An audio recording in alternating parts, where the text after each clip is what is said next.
ஒரு திரைப்படத்தில் நடிகர் விவேக் தள்ளுவண்டி கடையில் பிரியாணி சாப்பிட்டுவிட்டு கா கா என்று கத்துவார். காக்கா பிரியாணி சாப்பிட்டா வேற எப்படி குரல் வரும் என்று அந்த காமெடி விரியும். அதுபோன்ற ஒரு சம்பவம் சேலம் மாவட்டம் ஓமலூர் அருகே நடந்திருக்கிறது. அது காக்கா என்றால் இது பழந்தின்னி வவ்வால், அதுதான் வித்தியாசம். என்ன நடந்தது விரிவாக பார்க்கலாம். டேனிஷ்பேட்டை வனத்திற்கு உட்பட்ட தொப்பூர் ராமசாமி மலைப்பகுதியில் அடிக்கடி துப்பாக்கி சுடும் சப்தம் கேட்பதாக டேனிஷ்பேட்டை வன அலுவலகத்திற்கு தகவல் கிடைத்தது.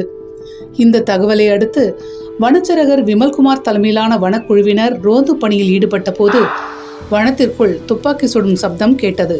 அங்கு சென்ற அதிகாரிகள் 2 பேரை பிடித்து விசாரித்தனர்.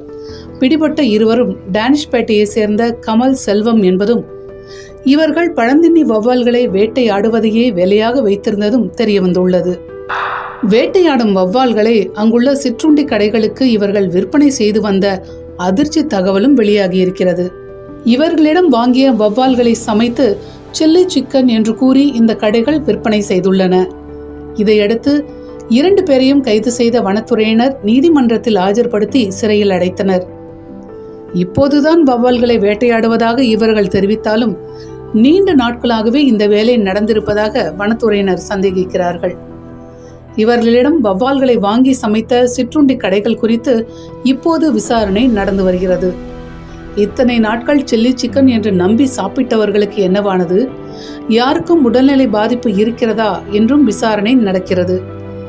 வெளியே சாப்பிட போகிறவர்கள் என்ன சாப்பிடுகிறோம் என்று பார்த்து சாப்பிடுவது நல்லது.